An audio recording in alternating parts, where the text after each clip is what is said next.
All right, hello everyone and welcome. If you're gearing up for your exams, you know there are certain topics that are just absolutely crucial. The World Summit for Social Development is definitely one of them. So in this explainer, we're going to walk through its entire 30-year journey. We'll start with a massive meeting back in 95 and bring it all the way up to what's happening next. By the end, you'll have all the key points you need. Okay, so here's our game plan. First, we'll hit Copenhagen 1995 to see where this all started. Then we'll cover the 3 core commitments that came out of it. We'll jump ahead to see the progress and the challenges that stuck around. Then we'll look at the road to Doha 2025. And finally, we'll wrap it all up with the key takeaways for your exam. Simple, right? Let's get into it.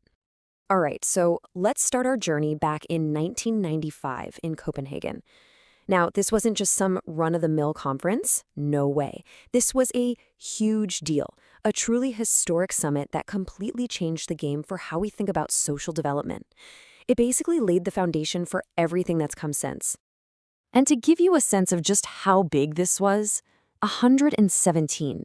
That's the number of heads of state who showed up. Can you imagine?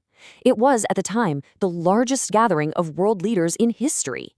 That fact alone should tell you something. The world was finally ready to get serious about social issues. And if you had to boil down the entire summit to just one single phrase, this would be it: to put people at the center of development. It sounds simple, but think about it. This was a massive shift in thinking. For the first time, leaders from all over the globe agreed that development isn't just about GDP and economic numbers.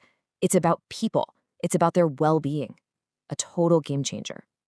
So what was the official outcome? Well, it was something called the Copenhagen Declaration and its program of action. You can think of this as the master plan, the blueprint for everything that followed. Now, it had 10 commitments in total, but there were 3 that really stood out, becoming the core pillars of this whole new approach. Okay, let's dig into those pillars. These 3 core commitments are probably the most important thing to remember from the 1995 summit. So here they are, the big 3. First, eradicating poverty. Second, promoting full employment. And third, fostering social inclusion. Now, for your exams, you're going to want a quick way to remember these. So here's a mnemonic for you: PESI. Just think of these social problems as being pesky. So that's P for poverty, E for employment, and SI for social inclusion. Got it? PESI. Super helpful. Okay, we hear that term social inclusion a lot, but what does it really mean? Well, it's not just about inviting everyone to the party. It's about making sure everyone can actually dance. It's about changing the very systems and structures so that people who are usually left out, the disadvantaged, have the ability, the opportunity, and, importantly, the dignity to participate fully in society. All right, let's hit the fast-forward button. We're jumping ahead 2 full decades to 2016. The world had a good look in the mirror to see how things were going since that big promise in Copenhagen. So, what did they find? Let's check out the report card, the good and the not so good. And the good news was really, really good. Was there progress? You bet. Check this out. Over 1 billion people. That's a billion with a B. That's how many people were lifted out of extreme poverty since 1995. I mean, that is just a staggering achievement. It really shows what's possible when the world pulls together. But, and this is a huge but, that amazing success story wasn't the whole picture. Not even close. Because while over 1 billion people escaped extreme poverty, at the same time, the gap between the rich and the poor was actually growing wider. And this other major issue popped up: the working poor. These are people who have jobs, they're working hard, but they're just not making enough to get by.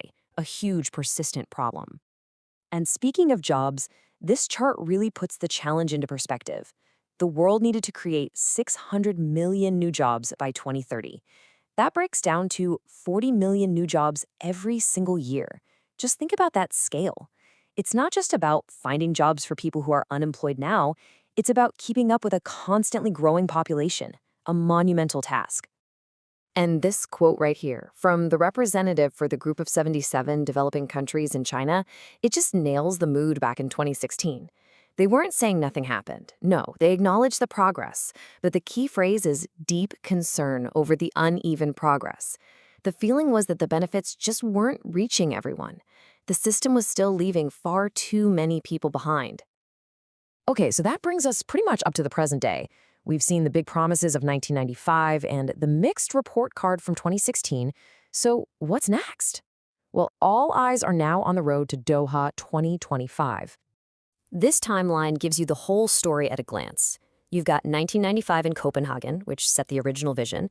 Then you have the 2016 review, which was a reality check that connected everything to the 2030 agenda. And that all leads up to 2025 in Doha, Qatar, for the second ever World Summit on this topic. Now, this is super important to understand about the Doha Summit. The goal isn't to tear up the old plan and write a new one. Not at all. It's about doubling down. It's about looking at those gaps we just talked about and figuring out how to close them. It's about recommitting to that original promise from Copenhagen and giving a fresh burst of energy to the 2030 Sustainable Development Goals. Really hammering home that idea of leaving no one behind. All right, this is it. Time for the most critical part for your exam prep. We're going to pull together all the must-know facts, figures, and concepts into a super clear, easy-to-remember summary. Get ready to take notes. Okay, let's do a quick fire round on Copenhagen 95. What was it?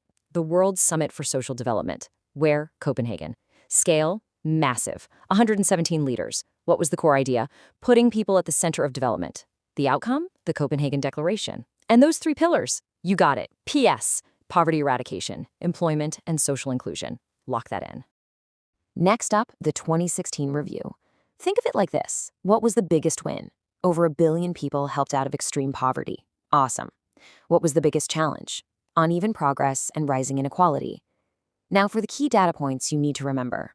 The need for 600 million new jobs by 2030, and the fact that 780 million people were stuck as working poor. And contextually, this is when everything got tied into the 2030 agenda, and that motto, no one is left behind. And finally, Doha 2025. What do you need to know? It's the second World Summit of its kind. It's happening in Doha, Qatar. Its purpose is not to start over, but to address the gaps and recommit to the original plan. The main goal? To give a big push to the 2030 agenda. And you have to remember the context. It's all happening in a world that's dealing with more inequality, huge demographic shifts, and crazy fast technological and environmental changes. So this really leaves us with one big final question to think about. As everyone gets ready for Doha, after 30 years of this journey, how does the world finally translate that powerful idea of putting people at the center into real concrete action? Especially now, with all the unprecedented challenges we face today. That's the billion-dollar question, and figuring that out is what Doha is all about.